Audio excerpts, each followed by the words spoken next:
You see the pepper finally getting some color to it. Not the redness? Yeah, it's gonna turn brown.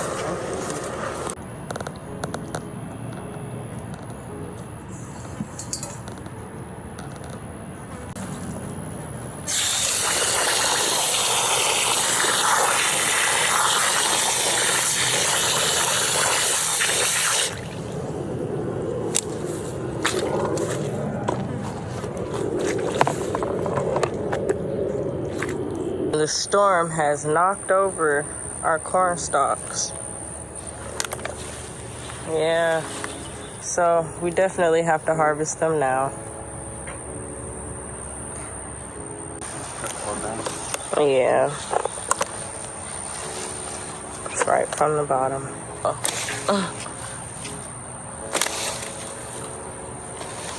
Oh, it's so beautiful. Look at the butterfly. Hi.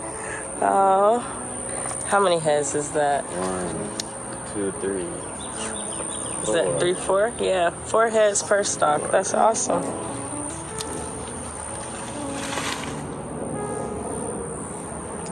A moment for the zinnias. Is that it? Nah, we gotta harvest all 3 of these. Just dry them out. Look at the tassel. Yeah. And the beautiful sunflowers.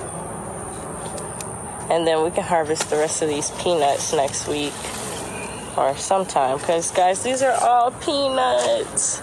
The most awesome ground cover. They build your soil so well. Have very high amounts of nitrogen, which is why I believe we were able to get such awesome corn this crop. This one already fell.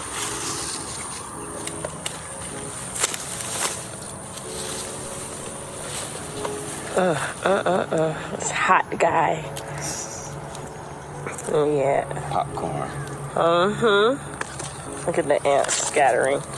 I'm like, oh. Look at that, baby.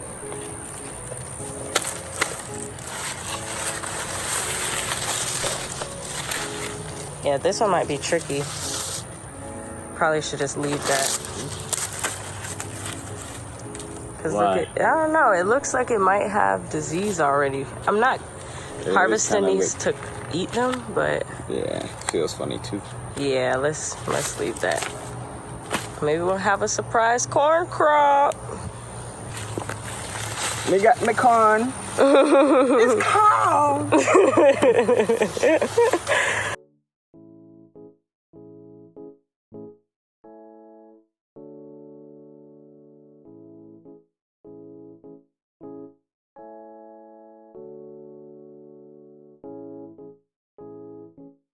These 2 piles, well, what was this pile? So these sticks are what we use to fill the raised beds in the front that I'll be showing you shortly.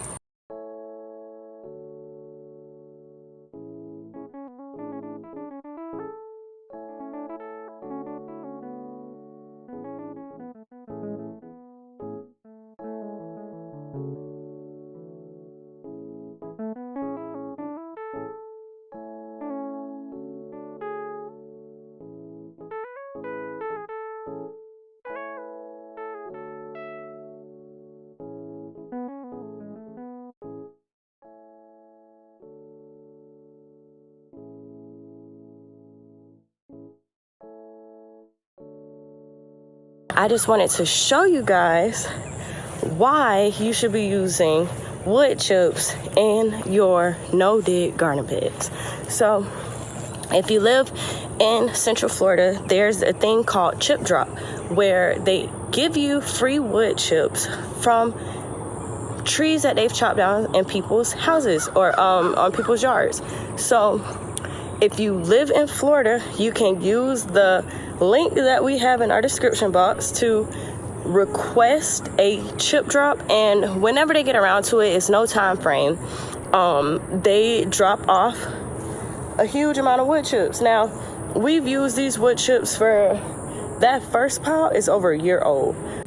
So this is the wood chips that I just put into my wheelbarrow, and I wanted to show you guys Look at the mycelium. This is such rich compost. It turns into black gold. Every time I dig, I see so much life. My soil has worms in it now.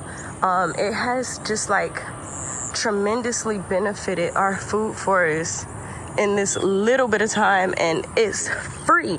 It would take me so much money to build up the micronutrients that wood chips offer.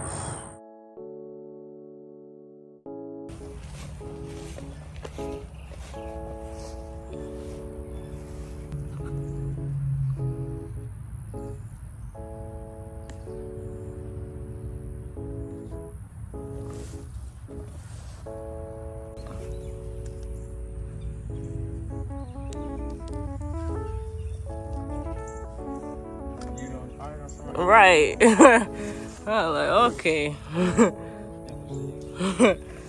I see.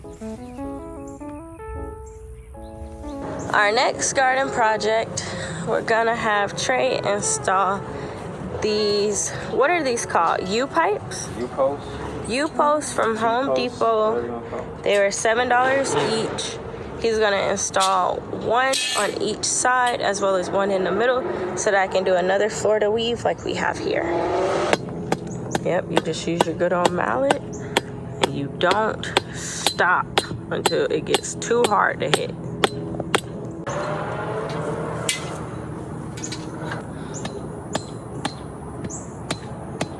And I'm gonna start my Florida weave. Ready? All right, so to start the Florida weave, I'm gonna be using this hemp. You can use any natural fiber and just go in. And it's really simple. You can do this however you want to. I'm just gonna do a couple knots, like standard old knots. The key is really just wrapping this as much as possible once you have it established around the base of the pole, nice and tight. Nice and tight. I'm gonna do that about 3-4 times. Wrapped around, sturdy at the base. You start as low as possible, and you just take it, lift everything up that's may have already started. With these, I'm just gonna leave them in the ground because they have nodes here, so they'll actually start to root. I'll just cover that with more dirt. But either way, start as low as possible with your twine, making sure to be as gentle as possible at the same time. And you do a back and forth. A back and forth. So you see I'm behind this pole. And I'm gonna go low, and look, this even has notches. It's awesome, keeps it low. String all tight, make sure to keep this tight as possible. You don't want any slack, because once things start growing, they get pretty heavy. You want them to have support. There we go. Oh yeah, get this blight. Look at this blight that hit my tomatoes. We have no more tomatoes. I pulled those out. I know you've seen my video of the chop and drop the big prune that I did. If you haven't, click the link in the top right corner. But the soil is still white from the blight that hit the tomatoes. Super common in Florida, but sucks. I forgot, or I guess I just didn't realize that I planted tomatoes in the same spot twice. So that's what happens when you do. A disease comes and kills everything. So yeah, you guys see. So you can't plant tomatoes in the same spot? You can't plant really anything in the same spot 2 seasons in a row. So you see I'm in the front of this pole. Mm-hmm. In the back of that pole, so in the front of this pole. Yes. That's what keeps it sturdy and strong. And then you put it around that bottom notch, keep it low. And now you go back. For these, I'm gonna actually try to string these up.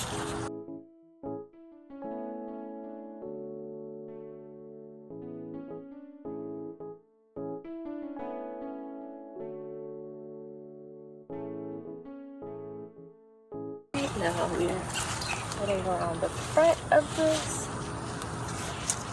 I'm doing this horribly, guys, so it's just for the foundation. Those zinnias will get cut back. So You see how this one is facing up? There's no downward notch to keep it in place. When you get here, wrap it around just like you did before. So make sure this is really tight, but then you wrap this around like you did at the foundation.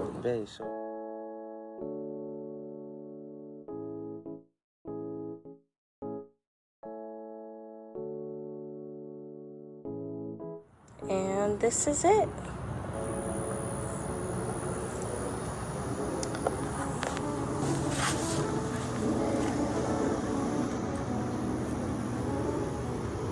Everything's secured from off of the ground. These plants now have stability where they once did not. Aeration. And yeah.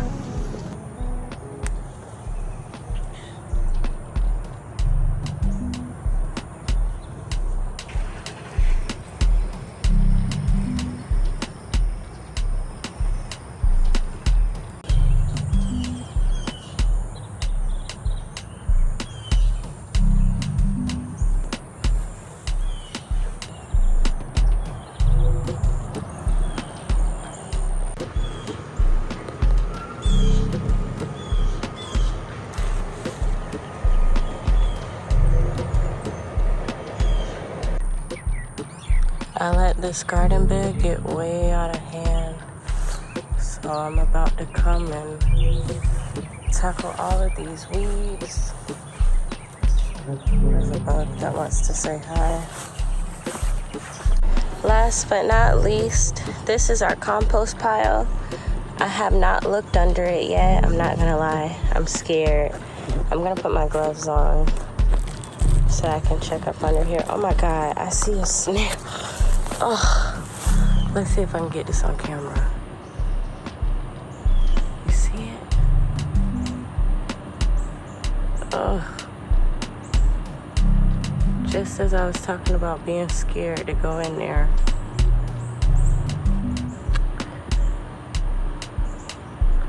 So yeah, y'all, this is our compost pile. Clearly it's healthy because we got all type of things in here, but I'm about to lift it up and see what it looks like underneath, because this compost is what we'll be using to fill up our raised beds in the front. So let's see. I'm thinking it's a dud, y'all. It's not looking too good. It's like way in the center. There might be some workable compost, but it still has so many ants in it and a lot of pieces of, oh, okay, yeah, it's not too bad in the middle. That might work. If you enjoy permaculture and no-dig gardening, make sure you hit that subscribe button and like this video so that you can be updated whenever we have new content.